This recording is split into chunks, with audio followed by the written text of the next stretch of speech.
তখন বলছে তোমরা কোথায় গেছিলি রে? আর কেন আমি তোর কাছে বলবো কেন? বলে বল না রে কোথায় কোথায় গেছিলি রে, বল না। আমার মেজে বৌমা কোমরে এরকম কাপড়ে আঁচল দিয়ে ওকে বেঁধে রাখা। ওই কাপড়ে আঁচল এরকম বাঁধা আছে, ও আর নেই, কোথায় কিচ্ছু নেই। ওদিকে না শূন্য এরকম উড়ে আসছে, শূন্য মানুষ এরকম উড়ে আসে, ধরে আমাকে তো 3 বাচ্চারা ভুল খাইয়ে দেয়। মুখে একটা হ্যাঁ মুখে আওয়াজ করে বলে একটা আওয়াজ করে। বিশ্বাসে মিলাই বস্তু, তর্কে বহুদূর। এই কথাটা আমরা অনেক দিন আগে থেকেই শুনছি বা শুনেছি, কিন্তু কোথাও গিয়ে এখনও পর্যন্ত কিছু জিনিস থাকে যার বৈজ্ঞানিক ব্যাখ্যা দেওয়া সম্ভব হয়ে ওঠেনি। কেউ বলেন ভূত দেখেছি, কেউ বলেন নেগেটিভ এনার্জি দেখেছি। অ্যাকচুয়ালি কী সেটা এখনও কেউ জানতে পারেনি।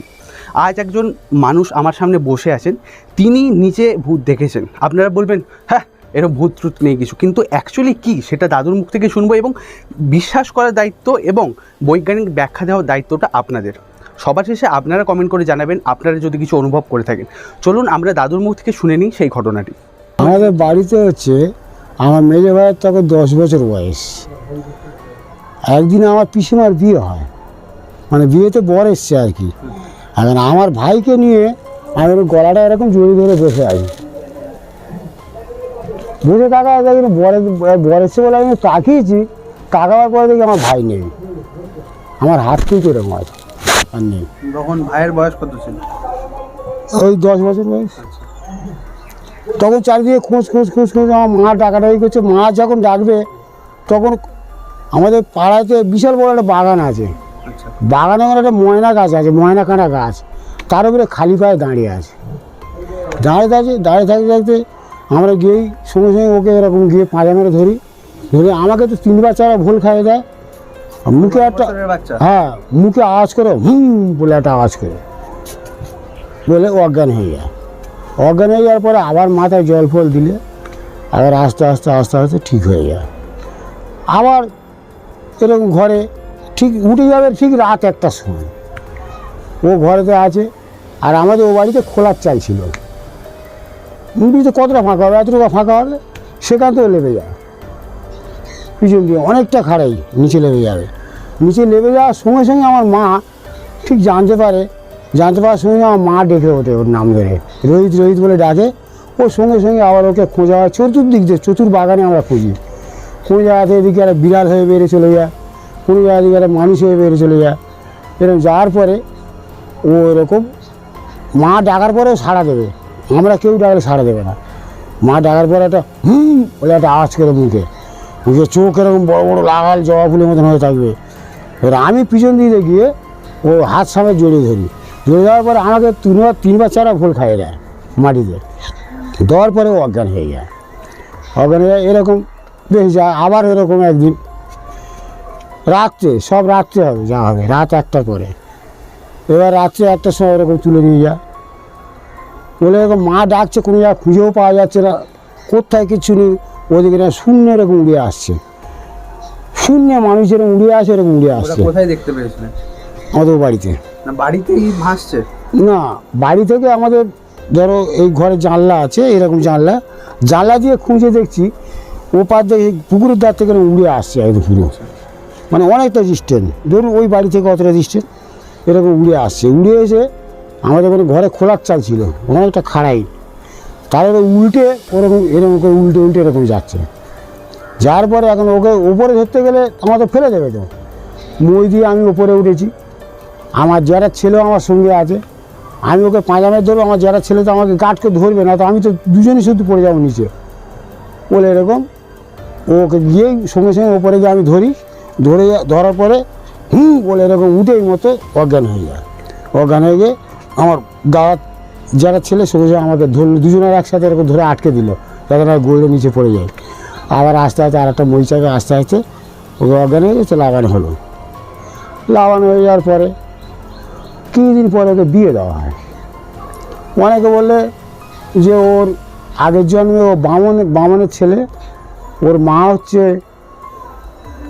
মা যে চেপে আছে ওর মা হচ্ছে বিশাল গুণিন ছিল, বলে একে ছাড়ালে অঙ্গহীন হয়ে যাবে, তো বলে ওকে বিয়ে দেওয়া হয়। প্রত্যেক দিনই হতো? হ্যাঁ, প্রায় দিন হতো রাত্রে। হ্যাঁ, কিন্তু আবার কলকাতায় যখন কাজে যেত, যখন আস্তে আস্তে বড় হচ্ছে, তখন কিন্তু কাজে থেকে আসবে, কলকাতায় কিছু হবে না। আচ্ছা। যখন বাড়ি ঢুকবে খাওয়া দাওয়া করে শোবে, তারপর এরকম হবে।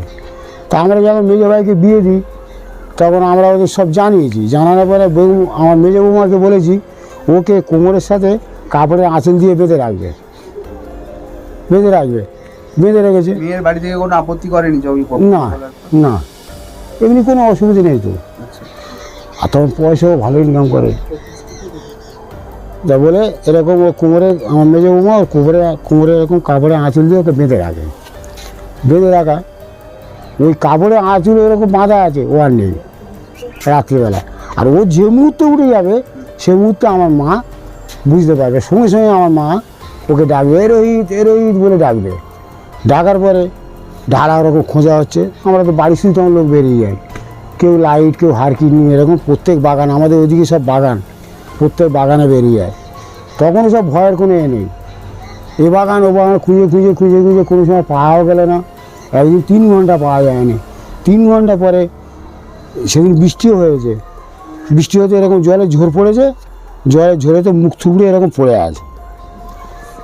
সেদিনকে আবার জ্ঞান ফিরেছে, সে আমরা ওখান থেকে বাড়ি নিয়ে এলাম। 3 ঘন্টা পরে জ্ঞান ফিরেছে, 3 ঘন্টা পরে জ্ঞান ফিরেছে। জ্ঞান ফেরার পরে ওকে জিজ্ঞেস করা হয়, জিজ্ঞেস করলে বলে আমার মা আমাকে নিয়ে পিঠে করে নিয়ে ঢালা উড়িয়ে ঘোরে, মানে উড়ে বেড়ায়, উড়ে নিয়ে ঘোরে আমাকে। ওর কোনো ক্ষতি করে না, যে ওকে কোনো ক্ষতি করছে কী করছে, ওসব কিছু কোনো ক্ষতি করে না। তারপরে বিয়ে দেওয়ার পরে বেশ কিছুদিন পরে ও বাড়ি ছিল, ও বাড়িতে ফের এখানে আসে। এখানে এলে একদিন মেজো বৌমা একদিন বাপের বাড়ি চলে যায়। বাপের বাড়ি চলে গেলে ও আছে, ওর ছেলে আছে, সব আছে, আমার মাও আছে এ বাড়িতে। একদিন করতে গেছি ওরকম 12টার সময় ও নেই। ও ছেলে বলতে ও যেটা ও ঠাকুমা আমার বাবা দেখতে পাই না। তা আমরা এবার ঢালা খুঁজছি, ঢালা খুঁজে এখানে ওখানে ঢালা খুঁজছি, বাগান সব খুঁজে রেলের ধারে, রেলের ধারে ওখানে 2বার ঘুরে এসেছি আমি, তাও দেখি না এরকম পুরো এরকম দাঁড়িয়ে আছে। আমার কাকার ছেলে দেখতে পেয়েছে, দা এখানে এই তো রিদা এখানটা বলে ও এরকম পুরো দাঁড়িয়ে আছে। দাঁড়িয়ে এরকম গিয়ে পিছন দিকে গিয়ে আমার কাকার ছেলে গিয়ে ওকে পাঁজামে ধরেছে, ধরলে ওরকম 2-3বার ভোল খাই দিয়ে অজ্ঞান হয়ে গেছে।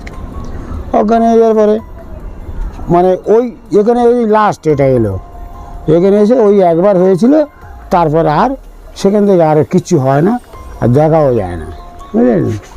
এবারে আর একদিন আমি এখন একটা পুকুর কেনা হয়েছে মামদপুরে, ভূতবাড়ি বলে একটা জায়গা আছে, ওই জায়গাটার নাম হচ্ছে ভূতবাড়ি।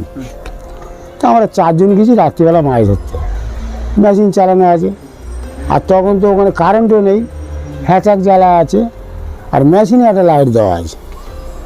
আর আমাদের হাতে সব ঘড়ি আছে, 4 জনের 4টে ঘড়ি আছে।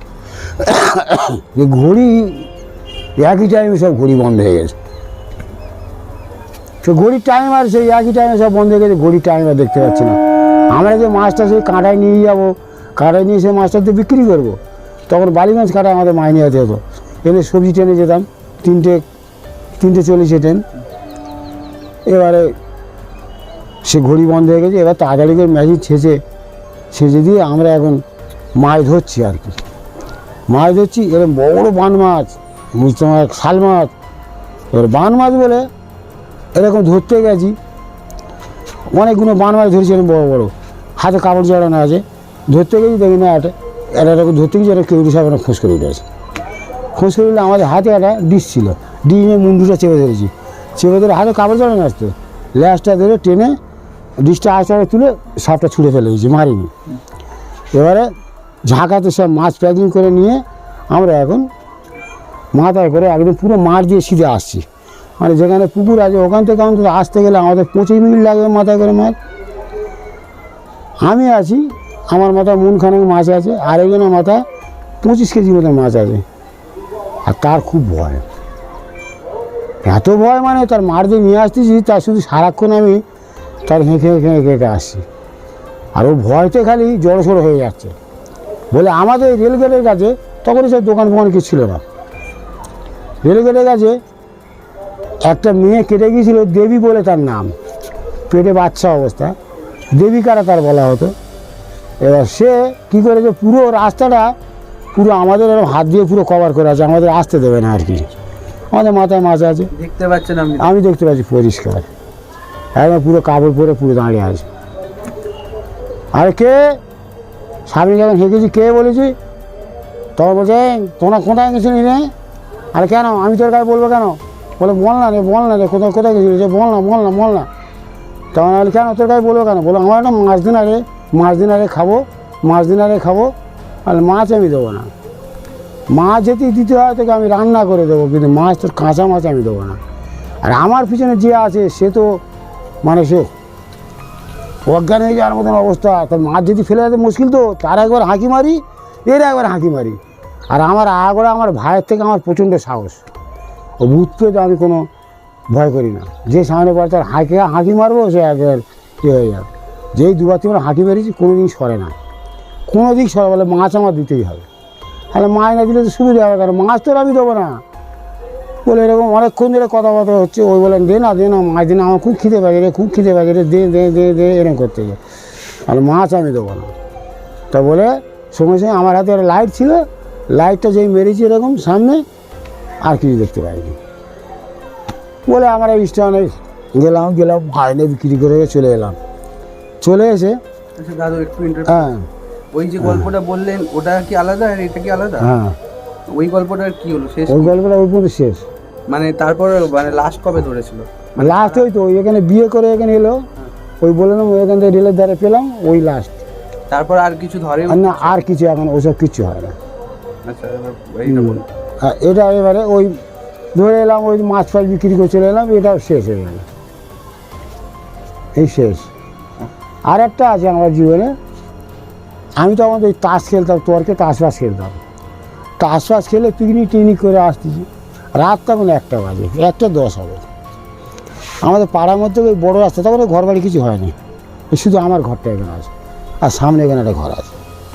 ওখানে হেঁটে আসছি, কোথায় কিছু না, আমি রাস্তাতে হেঁটে আসছি, যেই বড়ো রাস্তাতে নিচে আমি লেবেছি, খোঁড়ের সময় পুরো ফাঁকা, তো লেবেছি, হালকা জ্যোৎস্না, কোথায় কিছু না, একটা মেয়ে দেখি না আলতা পেড়ে শাড়ি, এই পর্যন্ত ঘুমটা দিয়ে ও এখন আমাকে ক্রস করছে আর কি। যেই আমার ক্রস করে, আরে এই দাঁড়া, এত রাত্রি মেয়ে ছেলে কেন এখানটা, এই দাঁড়া বলে 2-3 হাঁকি মারতে, ও হনন করে হেঁটে যাচ্ছে, ওর পিছনে আমার ছুটতে হচ্ছে। যে এখানে একটা কোণে একটা নারকেল গাছ ছিল, ওর সঙ্গে আমি এসেছি, ও আমি এসেছি, আসাতে ও নারকেল গাছের কাছে এসে এরকম পোঁত ভেঙে গাছে উঠছে, আর হি করে হাসতেছে, আর পোঁত ভেঙে গাছে উঠছে, গাছে উঠে ওপরে গেল, করে ওপরে হাসতেছে, হেসে আমি তখন বলে যা, বলে হেঁকে আমি আবার চলে এলাম। ব্যাস, আমার এই জীবনে এই 2-3বার আমি দেখেছি। হ্যাঁ, আর মানে আপনাদের গ্রামের দিকে বেসিক্যালি যেগুলো হয় যে গুনিন ডাকা বা ওঝা ডাকা এরকম কিছু, আমি এরকম কখনো আপনাদের ডাকা? আমি একজনের ভূত চেপেছে বলছি, একটা আত্মীয় বাড়ি গেছি আমি, এখন একটা বইয়ের ভূত চেপে যায়, ভূত চাপলে চারদিকে চেঁচামেচি করছে, করছে এই রোজা ডাক, এই গুনিন ডাক, ও ডাক। তা আমরা তখন বসে একটু মদ খাচ্ছিলাম, বুঝলেন, মদ খেতে মদের বোতলটা হাতে করে নিয়ে আর গেছি সেখানটা, যেতেই মদ তোর আমাদের হচ্ছে বড় চোখ বার করে তাকিয়ে আছে, ভালো যেই জোরে হয়ে গেছি তখন একটু চুপ হয়ে গেছে। আর তোর কী হয়েছে বল? বলে আমার কিচ্ছু হয়নি। বলে কিচ্ছু হয়নি তো এরকম করছিস কেন? বলে আমি ওই মদের বোতলটা নিয়ে ওর মুখের দ্বারা যেই নিয়ে গেছি, ও তখন ছেড়ে পালিয়েছে, কোনো মন্ত্র বলতে হয় না, কিচ্ছু বলতে হয় না। আচ্ছা, প্রথম যে গল্পটা আমাদেরকে বললেন, ওখানে মানে এই যে ছেড়ে চলে গেল, আপনার কি মনে হয় যে যা ওনার যে মা ছিল বলছিলেন যে ছেড়ে চলে গেছে, আর আসে না, আসেনি তো, কারণটা আপনার কি মনে হয় যে এতদিন ছিল তারপর ছেড়ে চলে গেল, আপনার কারণটা কি মনে হয়? কারণটা কি ওখানে, কারণটা কি বলবো, ও তো ধরো যখন 10 বছর বয়স থেকে ওকে চেপেছিল, চাবার পরে সেখানে ছাড়তে চায় না। বিয়ে দেওয়া হলো তখন বয়স ওর 22 বছর বয়স, বিয়ে দেওয়া হলো, বিয়ের পরে ধরো ওখানে থাকতো, ও বাড়িতে, এখানে আমরা আগে উঠে এসেছি, ও বাড়ি থাকতো। ও বাড়ি থাকতো, ও বাড়ি থেকে ওই শুনতাম এরকম তুলে নিয়ে যায় নিয়ে যায়। তারপরে ওরা কিছুদিন পরে এখানে চলে এলো। এখানে এই বাড়ি এসে একবার হয়েছিল। ওই একবার হয়ে যাওয়ার পরে আস্তে আস্তে বহু গুণিন বলেছিল যে বিয়ের পরে আস্তে আস্তে আস্তে আস্তে আস্তে আস্তে ছেড়ে চলে যাবে। বুঝলেন? এই আর কি। এই গল্প মানে আপনার সাথে ঘটেছে এখন আমার সাথে দুবার ঘটেছে এরকম। আমাদের এখানে প্রচুর ভূত আছে, সে বেকার বলে লাভ নেই। ভূত কারো দেখানো যায় না পরিষ্কার কথা, সবসময় সকলের সামনে পড়ে না। এবং আরেকটা কথা আমরা জানি যে রাশি যাদের নাকি শুনেছি হালকা রাশি হয় তাদের সামনেই নাকি হালকা যাদের রাশি আছে তাদের তাদের চাপে। অনেকে আছে দেখবেন রাস্তায় হাঁটতে হাঁটতে জুতোর একটা আওয়াজ হয়তো, সে মনে করলে আমার পিছনে কে ধাওয়া করছে, সে পিছনে তাকাচ্ছে, 10 বার করে পিছনে তাকাচ্ছে। সে মনের মধ্যে খুব ভয়, কিন্তু সে যদি সামনে যদি কিছু দেখে সে কিন্তু অজ্ঞান হয়ে যাবে। অনেকে বিশ্বাস করে না, বিশ্বাস না করার কোনো কিছু নেই। অনেক সময় দেখবেন কোনো বাঁশ গাছের কাছ থেকে গেলে সেই রাস্তার উপরে একটা বাঁশ ক্যাঁ ক্যাঁ করে শুয়ে পড়ে, পুরো গোটা বাঁশ কিন্তু শুয়ে পড়ার পরে সে বাঁশ কিন্তু ওঠে না। আর তুমি ওই যে বাঁশটা ডিমোতেও পারবে না, আর বাঁশটা এরকম অবস্থা থাকবে যেখানে গলতেও পারবে না, গললে চেপে ধরবে। আর আমার একটা বুড়ো আমার বলেছিল, বয়স্ক বুড়ো, সে গুণিন হয়, সে বলে বাবা কোনোদিন যদি কোনো বাঁশ রাস্তাতে কেউ ডাকে তোকে পিছন দিকে, তুই ডাকে প্যাক ডাকে ছাড়া কোনোদিন দিবি না। 2বার 3বার ডাকুক, তখন বলে তুই আয়, আমি যাচ্ছি আগে, তুই আয়, পিছনে আয়, দাঁড়াবি না তুই। বলে ওরকম বাঁশটা পড়ে তো ক্যাঁ ক্যাঁ ক্যাঁ ক্যাঁ করতে গেছি না, আমার দেখে বাঁশটা রাস্তা শুয়ে পড়ে। তা বলে বাবা পেচ্ছাপ করে নে, বাঁশের ওপর ছড়িয়ে দিবি, পেচ্ছাপ করে বাঁশের ওপর ছড়িয়ে দিতে আবার ফের বাঁশ ক্যাঁ ক্যাঁ ক্যাঁ ক্যাঁ করে উপরে উঠে গেল। এটা অনেকবার আমার ক্ষেত্রে অনেক যেতে হয়েছে, তখন খুব যাত্রাপাতি শুনতে যেতাম তো। আর এখানটায় আমার একটা বট গাছ আছে এই রেলের ধারে, যতগুলো এখানে রেলে কেটেছে সব ওই বট গাছে আছে, সব বট গাছে আছে। আমি সারা রাত বলো মাঠে বয়ে থাকবো, সারা রাত একা, সারা রাত মাঠে বয়ে থাকবো। আমার ভয় জেগেছে, অনেক সময় ভয় থাকা, রেলের বয়াতে উঠছি, ও কোথাও কিছু নেই, কোনো হাওয়া বাতাস কিচ্ছু নেই, বট গাছে ঝাবাস করে আওয়াজ হচ্ছে। যেই আমি রেলের উঠে 2বার 3বার হাঁকি মারি জোরে, আস্তে আস্তে আবার থেমে গেল। আছে অনেকের চাপে এখানটা সব আছে, বুঝলি। আর তারপর থেকে আর কি দেখতে পাই না। আপনারা হয়তো অনেকেই দর্শক যারা দেখছেন তারা মনে করতে পারেন যে ওই ঠাকুমার ঝুলির মতো দাদু ঝুলি থেকে গল্প বার করলো, গল্পটা কিন্তু এরকম ঠিক না।